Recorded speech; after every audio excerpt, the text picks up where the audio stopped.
Em 2019, os sites de conteúdos adultos reportaram 115 milhões de visitas por dia. Uma nova pesquisa com pessoas de 15 a 29 anos revelou que 82% das mulheres e 100% dos homens assistiram pornografia, impulsionados principalmente pelo fácil acesso através dos celulares. O consumo de pornografia cresceu rapidamente nos últimos anos. Nos anos 90, as pessoas ainda dependiam de imagens estáticas em revistas. Convenhamos, era bem mais constrangedor. Outro dado alarmante é que 82% das pessoas falham ao tentar parar de assistir pornografia. Por isso, hoje vamos explicar exatamente o que acontece com o seu cérebro e corpo quando você tenta parar de consumir esse tipo de conteúdo. O que acontece no primeiro dia ao parar com a pornografia? No primeiro dia, você provavelmente não vai notar muitas mudanças. Nas primeiras 24 horas, a maioria dos homens e mulheres relatam um bom humor e até uma certa empolgação com o desafio de evitar o consumo.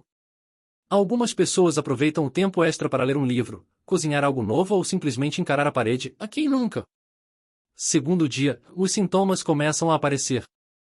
É no segundo dia que os sintomas fisiológicos começam a surgir, especialmente entre aqueles que se identificam como tendo uso problemático de pornografia, a PPU, na sigla em inglês. A questão aqui não é só a frequência do consumo, mas se o uso de pornografia está afetando negativamente sua vida. Em 2011, 13% dos homens viam pornografia diariamente. Hoje, esse número está mais próximo de 39%. Ainda assim, apenas cerca de 6% das pessoas admitem que têm um problema real com o consumo. Estudar essas pessoas, por ora, a principal forma de entender como a pornografia impacta o cérebro. No segundo dia, é comum que pessoas com PPU relatem aumento da ansiedade, insônia, dificuldade de concentração e um desejo de ver pornografia mais de 3 vezes ao dia. Isso acontece porque o uso excessivo afeta fisicamente o cérebro. Pornografia e neuroplasticidade e mudanças no cérebro. O cérebro tem uma capacidade chamada neuroplasticidade, ele muda fisicamente com base nos nossos hábitos. O consumo de pornografia afeta a substância cinzenta, especialmente a região conhecida como estriado ventral, que está ligada ao sistema de recompensa e à liberação de dopamina. Para dar um exemplo, um estudo com pessoas que aprenderam a fazer malabarismo mostrou que, após 3 meses de prática, houve mudanças visíveis na substância cinzenta responsável pelo processamento de movimentos visuais complexos. Algo semelhante acontece com o consumo excessivo de pornografia.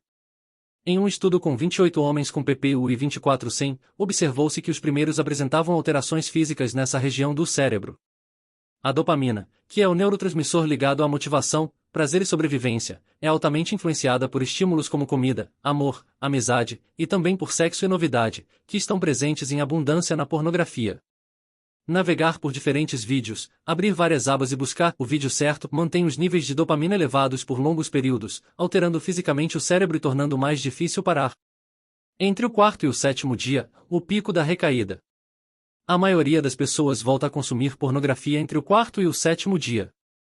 A principal causa? A ansiedade.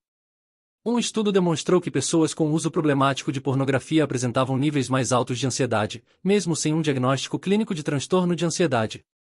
E embora usem a pornografia como alívio, a maioria relata que ela não ajuda de fato. Curiosamente, estudos mostram que essas pessoas querem mais pornografia, mas não gostam mais do que os grupos de controle.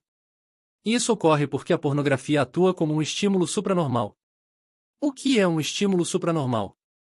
Esse termo, criado por Nikolai Steenbergen, refere-se a estímulos exagerados que ativam nossos instintos mais do que os estímulos reais. Por exemplo, em aves preferem chocar ovos falsos, grandes e coloridos, em vez dos reais. Besouros machos tentam acasalar com tampas de garrafa, achando-as mais atraentes do que fêmeas reais. E os humanos? Preferem alimentos ultraprocessados em vez de vegetais, e pornografia com situações irreais e acesso instantâneo, em vez do sexo real. É por isso que muitos não conseguem ficar mais de uma semana longe da pornografia. Porém, há uma virada importante por volta do 14º dia. O que acontece no 14º dia? Após 2 semanas sem pornografia, ela volta a aparecer algo novo e excitante. Mas, mais importante, estudos mostram que, nesse ponto, as pessoas começam a conseguir realizar tarefas desafiadoras por mais tempo e com maior foco. A capacidade de adiar recompensas melhora. Ou seja, o cérebro começa a se reequilibrar. Muita gente relata que, quando consome pornografia com frequência, tem mais dificuldade de se concentrar em leituras, trabalhos ou estudos. A abstinência ajuda a recuperar essa habilidade. No 30º dia, em mais foco e clareza mental. Um estudo comparou pessoas que ficaram um mês sem junk food com outras que ficaram um mês sem pornografia. Os que evitaram pornografia relataram mais clareza mental e maior capacidade de adiar recompensas do que os que cortaram apenas alimentos industrializados. 3 meses sem pornografia e mudanças estruturais. Lembra dos malabaristas? Quando pararam de treinar por 3 meses, suas mudanças cerebrais voltaram ao estado normal. Isso indica que, após 3 meses sem pornografia, o cérebro também pode voltar a um estado mais equilibrado. Dicas para quem quer parar. Parar não é fácil.